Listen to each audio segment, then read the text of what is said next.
काशी में सीएम योगी आदित्यनाथ द्वारा प्रेस वार्ता का आयोजन किया गया। आयोजन काशी विश्वनाथ कॉरिडोर में किया गया।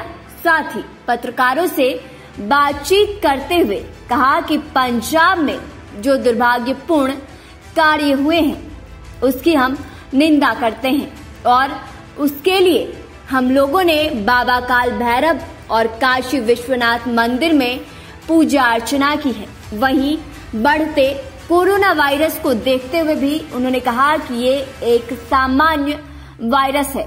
इसका इलाज होम आइसोलेशन से 95 से 99% लोग घर पर रहकर ही इसका इलाज कर सकते हैं।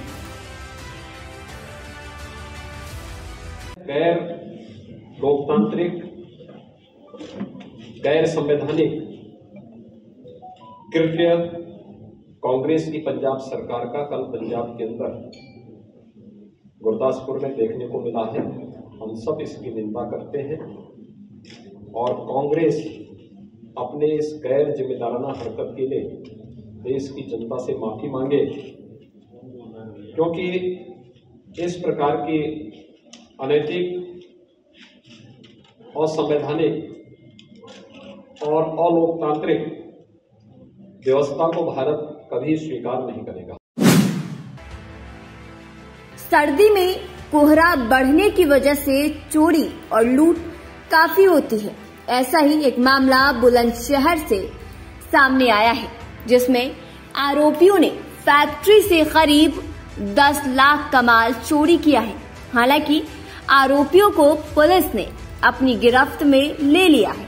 आरोपियों से कारतूस और चाकू भी बरामद हुए हैं। जानकारी के मुताबिक पहले भी मुख्य आरोपी पर करीब 10 आपराधिक मामले दर्ज हैं। साथ ही अन्य आरोपियों पर भी करीब 6 से ज्यादा मामले दर्ज किए गए हैं। कौशाम्बी में चायल विधानसभा के सखाड़ा गांव में एक कार्यक्रम का आयोजन किया गया, जिसमें केंद्रीय मंत्री सड़क परिवहन एवं राजमार्ग मंत्री नितिन गडकरी पहुंचे। जानकारी के मुताबिक 26.50 करोड़ की परियोजनाओं का शिलान्यास किए। इस कार्यक्रम में नितिन गडकरी के साथ साथ डिप्टी सीएम केशव प्रसाद मौर्य भी शामिल हुए।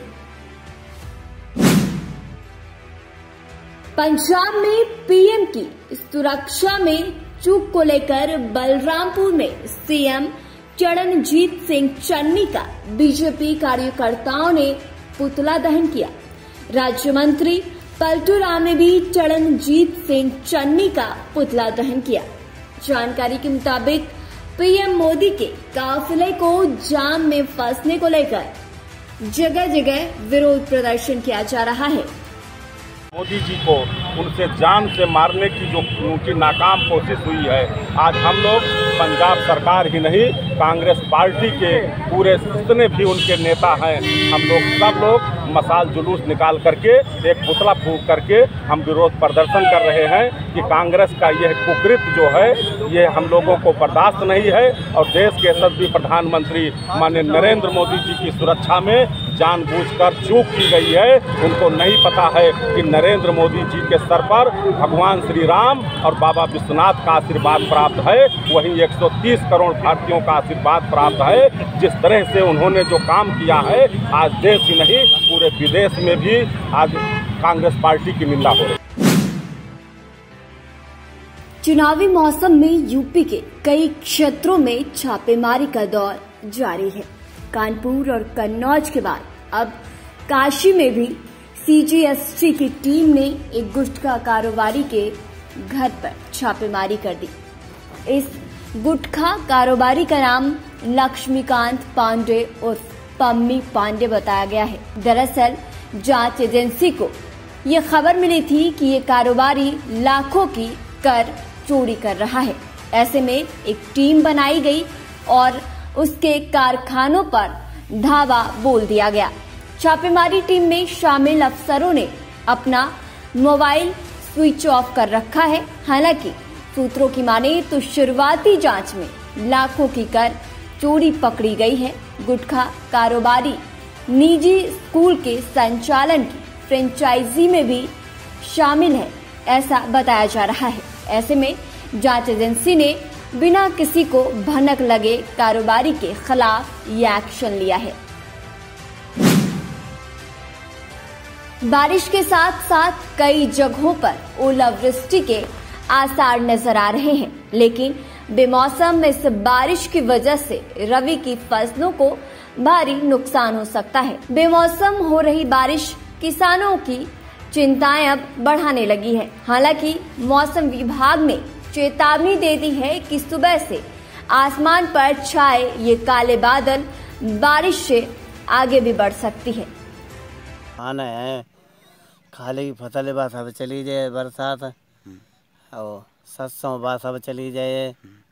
जैसे आशंका जताई जा रही है ओले भी पड़ेंगे, और पर तब भी चली जाए बस, और नए हवा में चली जाए सरसों। और क्या क्या परेशानी किसानों को हो सकती हैं? और कमजोर पहो भी टूट सकता है सब, और कमजोर आदमी बड़ो बूढ़ो भेऊ सब। विधानसभा चुनाव को लेकर अवैध हथियारों की फैक्ट्री पर संभल पुलिस ने बड़ी कार्रवाई की है। दरअसल एसपी चक्रेश मिश्रा के निर्देश पर संभल पुलिस ने 2 अवैध हथियार फैक्ट्री पर कार्रवाई करते हुए 2 आरोपियों को गिरफ्तार कर लिया। साथ ही काफी संख्या में बने हुए अधबने तमंचे को बरामद किया।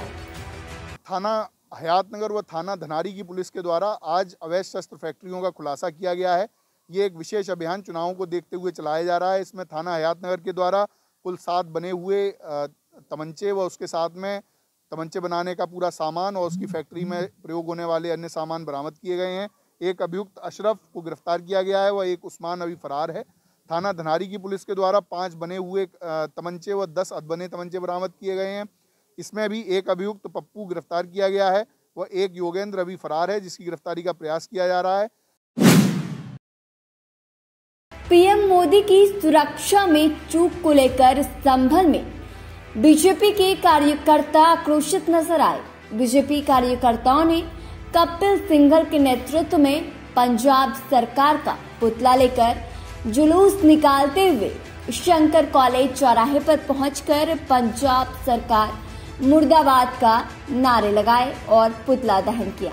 वहीं बीजेपी कार्यकर्ताओं ने पुतला फूंकने के दौरान पंजाब सरकार को बर्खास्त करने की मांग भी उठाई। हमने पंजाब सरकार का यहाँ शंकर चौराहे पे पुतला फूंका है। हमारे भारतीय जनता पार्टी के कार्यकर्ताओं में बहुत जोश है। हमारे प्रधानमंत्री की सुरक्षा में जो उतनी भारी चूक हुई है, उसके लिए हमारे प्रधानमंत्री के साथ कोई भी अप्रिय घटना घट सकती थी। इसके लिए हमने पंजाब सरकार की और डीजीपी की और चीफ सेक्रेटरी की बर्खास्तगी की मांग की है। आजादी का Amrit Mahotsav iconic week of health के तहत सीएमओ कार्यालय में क्षय रोग पर एक मीडिया कार्यशाला का आयोजन किया गया, जिसमें मुख्य चिकित्सा अधिकारी ने बताया कि जिले में साल 2021 में टीबी के कुल 7,385 मरीज मिले थे, जिसमें से 4,787 मरीज ठीक हो चुके हैं। बाकी के मरीजों का इलाज भी चल रहा है। आइकॉनिक वीक ऑफ हेल्थ में हम टीबी के बारे में एक सप्ताह मना रहे हैं 3 तारीख से 9 तारीख तक। इसमें हमारी टीमें, हमारे विभाग के लोग सारे प्राथमिक स्वास्थ्य केंद्र, सारे सामुदायिक स्वास्थ्य केंद्र, सारे स्कूल और मदरसों में टीबी के बारे में पूरी जानकारी देंगे, उनको जागरूक करेंगे। और इसी कड़ी में 9 तारीख को धर्मगुरुओं की हम एक बैठक भी करेंगे जागरूक करने के लिए, ताकि वो समाज में और भी लोगों को जागरूक कर सकें। जालौन में शिक्षक भर्ती की मांग को लेकर डीएलएड अभ्यर्थियों ने हंगामा प्रदर्शन किया। प्रदर्शन करते हुए सभी अभ्यर्थी जिलाधिकारी कार्यालय पहुंचे, जहां उन्होंने प्रदेश सरकार के खिलाफ जमकर नारेबाजी की। अभ्यर्थी ने सरकार पर वादा खिलाफी का आरोप लगाते हुए कहा कि साल 2017 में बीजेपी सरकार बनने के बाद शिक्षक भर्ती निकालने का वादा किया गया था, लेकिन सरकार बनने के 5 साल बाद भी भर्ती नहीं निकाली गई और वो लोग अभी तक बेरोजगार हैं। पिछले 3 वर्षों से लगातार हम लोग नई प्राथमिक शिक्षक भर्ती की मांग कर रहे हैं और पूरे प्रदेश में हम लोगों की लगभग 21 लाख संख्या है। इस पर अभी तक प्रदेश सरकार के पास लगभग 1.5 लाख से ज्यादा प्राथमिक पद खाली है, परंतु अभी तक इन पर एक भी विज्ञापन जारी नहीं हुआ है। प्रदेश सरकार ने 51,112 का हलफनामा लगाया था, जिसमें उन्होंने कहा था कि हमारे पास इतने पद रिक्त हैं और हम इस पर नई भर्ती देंगे, परंतु आज लगभग 1.5-3 साल हो चुके हैं हमको भर्ती मांगते हुए, परंतु अभी तक कोई भी मांग पूरी नहीं हुई। कांग्रेस के महानगर अध्यक्ष राघवेंद्र चौबे के नेतृत्व में तकरीबन 12 कांग्रेसी कार्यकर्ताओं अपराध पुलिस कमिश्नर को ज्ञापन सौंपा। वहीं बनारस के घाटों पर हिंदूवादी 2 संगठनों ने तुगलकी फरमान जारी करते हुए पोस्टर चिपकाया। पोस्टर चिपकाते हुए उन्होंने चेतावनी दी कि यहां गैर हिंदुओं का प्रवेश प्रतिबंध है। ओमिक्रॉन के बढ़ते खतरे और कोरोना की तीसरी लहर को देखते हुए केंद्र सरकार ने 15 से 18 साल तक के बच्चों के लिए वैक्सीनेशन की प्रक्रिया शुरू कर दी है। इसी कड़ी में जालौन में भी भारतीय रेड क्रॉस सोसाइटी द्वारा वैक्सीनेशन कैंप लगाया गया, जिसमें वहां मौजूद बच्चों ने वैक्सीनेशन कराया। वहीं उन्होंने सरकार द्वारा की गई पहल की सराहना की, साथ ही उन्होंने लोगों से भी वैक्सीन लगाने की अपील की। सर, यहाँ पे हम लोग को 15 से 18 साल के बच्चों के लिए वैक्सीन लगी है और हम लोग को यहाँ से कोरोना, पिछली साल हम लोग को बहुत सारी कोरोना की मौतें हुई थी और इस साल हम लोग को वैक्सीन लग चुकी है। इससे हम लोग की कोरोना बाहर मुक्त हो जाए हम लोग कोरोना से और हम लोग सुरक्षित रहें। सरकार की कैसी पहल है? अच्छी पहल है ये। मैं दिल्ली में पढ़ता हूँ, ये मेरा होम टाउन है। यहाँ पे मैं आया हूँ वैक्सीन लगवाने के लिए, तो यहाँ पे मैंने वैक्सीन की फर्स्ट डोज लगवाई है और मैं चाहूँगा कि सभी लोग आके यहाँ वैक्सीन लगवाएं और सुरक्षित रहें। संभल में पुलिस और गौ तस्कर गिरोह के बीच मुठभेड़ हो गई। इस मुठभेड़ में कुख्यात गौ तस्कर चांद गोली लगने से घायल हो गया।